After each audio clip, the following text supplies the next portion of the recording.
Esse é o plano acordado por 179 nações. É chamado de Agenda para o Século XXI. É um Estado totalitário, sendo desenvolvido neste momento no mundo todo.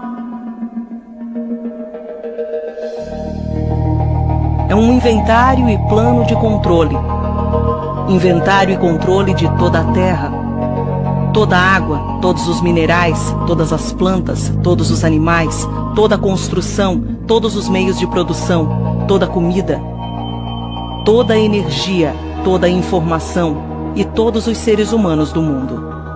During this week's visit to the Pacific Islands, New Zealand and Australia, Secretary-General Ban Ki-moon focused on the interconnection between global challenges, including climate change, international peace and the competition over resources.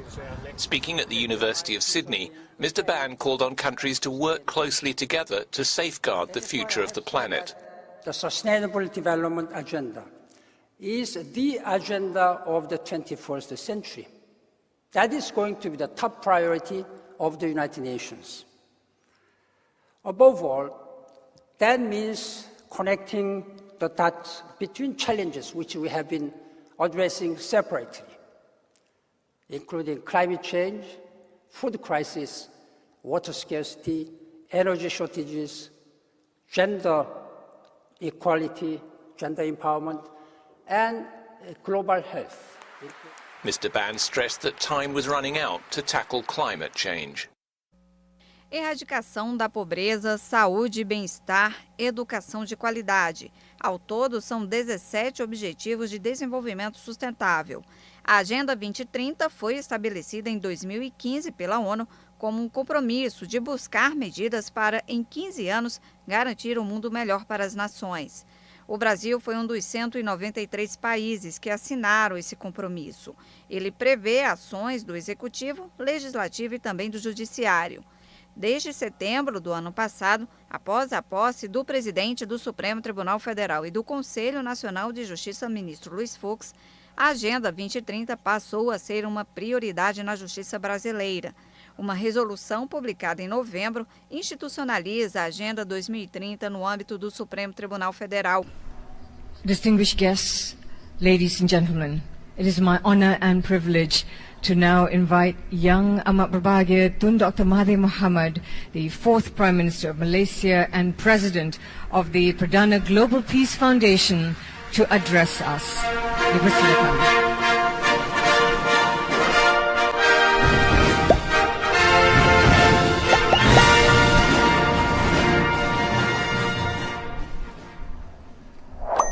Bismillahirrahmanirrahim.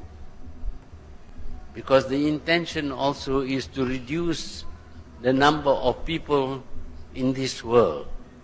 At the time when the New World Order was enunciated, the population of this world was only 3 billion. The intention was to reduce it to 1 billion. Now the population of the world is 7 billion.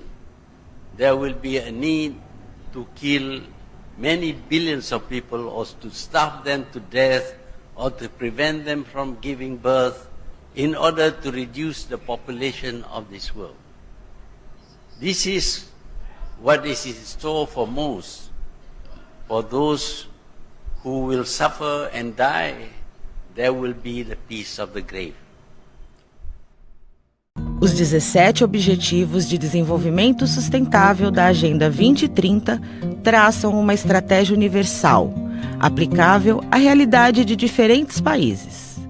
O documento incorporou as metas de desenvolvimento do milênio, também estipuladas pela ONU, e estabeleceu 2 diretrizes principais: efetivar os direitos humanos e promover a sustentabilidade. A proposta reforça que fatores econômicos, sociais e ambientais caminham juntos na busca pelo desenvolvimento sustentável. Quer um exemplo? Quase metade da população global está abaixo da linha da pobreza. Na prática, isso significa que ela não tem acesso aos serviços e direitos mais básicos, como saneamento, água tratada, educação e eletricidade. A pobreza e a fome não são coisas inevitáveis. Quando acreditamos que são, desperdiçamos talentos e potencial.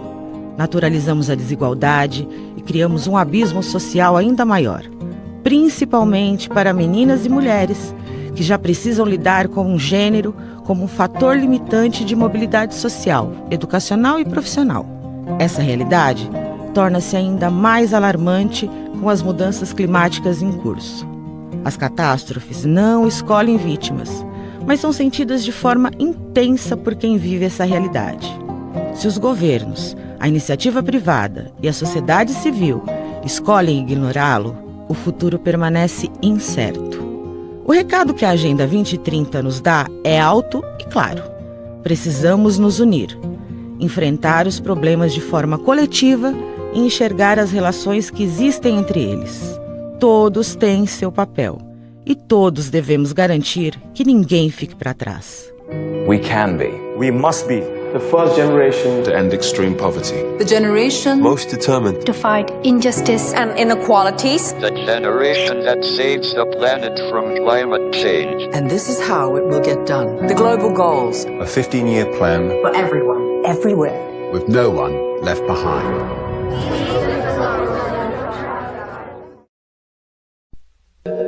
Esse é o plano acordado por 179 nações.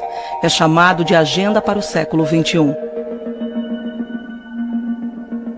É um Estado totalitário, sendo desenvolvido neste momento no mundo todo.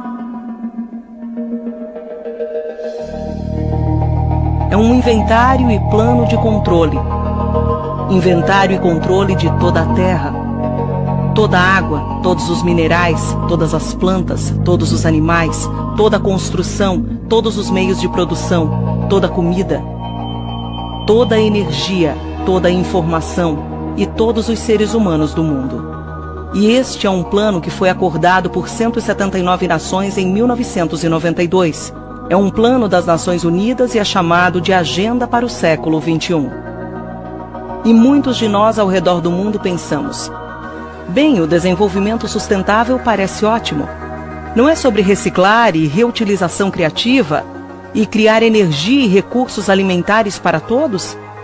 E a resposta é não, realmente não é.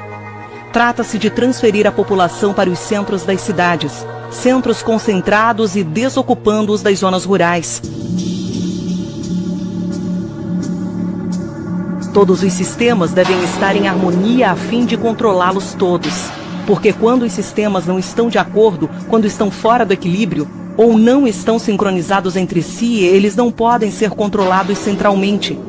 E o objetivo da Agenda 21 é um governo mundial e controle total vinda de uma unidade central. Toda nação que assinou a Agenda 21 tem o seu plano de Agenda 21 local. As pessoas nos Estados Unidos desconhecem isso completamente.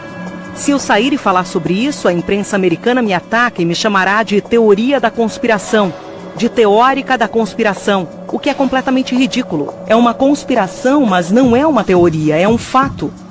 Os 3 pilares da Agenda 21 das Nações Unidas são economia, ecologia, equidade.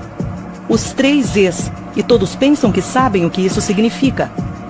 A ideia de equidade social deve significar que todos terão acesso a água limpa e ar puro. Nenhuma propriedade será usada como lixão porque eles estão no nível de pobreza. Mas, na verdade, a equidade social é sobre empobrecer grandes porções da população e causar a queda das nações desenvolvidas. Tudo o que estamos vendo agora é destinado a colapsar nossas economias. É um Estado totalitário sendo desenvolvido neste momento em todo o mundo. E o que as grandes corporações querem neste desenvolvimento é poder ter a completa circulação de trabalhadores sem fronteiras ou limites. Poder movimentar suas economias sem regulamentações e reduzir os salários. E então este é o objetivo, é isso que você encontra na equidade social. E claro, isso é sobre ecologia e economia. Esses são os 3 círculos: economia, ecologia e equidade social. E onde eles se encontram no centro é o equilíbrio, mas na verdade é um equilíbrio comunitário. Então não é o equilíbrio do bem-estar das pessoas, mas o que é o equilíbrio das corporações, para eles explorarem e controlarem e manter as populações em uma área completamente acondicionadas, áreas densas para que possam ser vigiados e guiados. E é assim que se parece esse equilíbrio na medida em que é desenvolvido o Estado totalitário. A mídia convencional é de propriedade de 5 grandes empresas. E você não vai conseguir essas informações das grandes mídias. Então você precisa ser sua própria mídia, precisa se educar, precisa sair e educar seus vizinhos. Sua comunidade, sua real comunidade. Você precisa ajudar seus filhos a entenderem que eles estão sendo doutrinados desde o jardim de infância até a pós-graduação. Todos temos a responsabilidade com nós mesmos e com os outros. O Papa Francisco, no ano de 2015, escreveu a sua famosa encíclica Laudato Si. E nesse livro jaz o verdadeiro plano. Nas primeiras páginas da encíclica, o Papa Francisco declara que o clima pertence a todos, é para todos, porque é um bem comum. Ele também declara que o clima precisa de apoio urgente por causa das emissões de dióxido de carbono e outros gases poluentes que os humanos causaram. A sua primeira solução para reduzir esses gases é fazer com que fique mais caro comprá-los. A primeira nação a aderir foi a França em novembro de 2008. O presidente Emmanuel Macron aumentou o preço dos combustíveis em 7,6 centavos por litro ou 30 centavos por galão. O presidente da França, por assim fazer, seguiu com a ordem do Papa. Agora não deveria ser uma surpresa, porque o presidente Macron é o ex-banqueiro Rothschild, que foi educado sob os jesuítas. No ano de 2008, Macron foi contratado sobre os Rothschilds e rapidamente cresceu de um analista para sócio 2 anos depois. Macron começou sua campanha para presidente e subsequentemente ganhou o apelido de candidato dos Rothschild. Macron foi apoiado pelo banco e ganhou a eleição.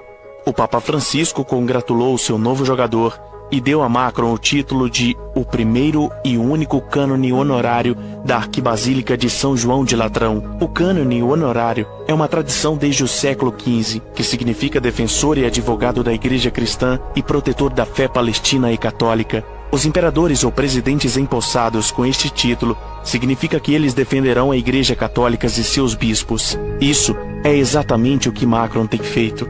Macron não é um presidente, mas ao invés um pequeno padre na presidência para entregar de volta ao papado o poder que outrora tivera. Da sua encíclica, descobrimos suas supostas soluções para os problemas do mundo, que é uma trama para transformar os Estados Unidos em uma união entre Igreja e Estado. Uma imagem do governo teocrático do Vaticano. Encoraja-nos a assumir o cuidado da natureza e dos pobres. Para que a agenda do Papa Francisco seja implementada, o governo terá que se tornar o intérprete autoritário das Escrituras para todos os cidadãos do país, ou terá então que se colocar no lugar de Deus e autoritariamente declarar que a observância estabelecida pelo Estado, que é chamada do Senhor e pertence ao Senhor de fato. Embora a palavra do Senhor declare o contrário. Está o governo dos Estados Unidos pronto para tomar qualquer uma dessas posições? Está o Congresso dos Estados Unidos pronto para forçar o governo dos Estados Unidos para a alternativa de tomar uma ou outra destas posições?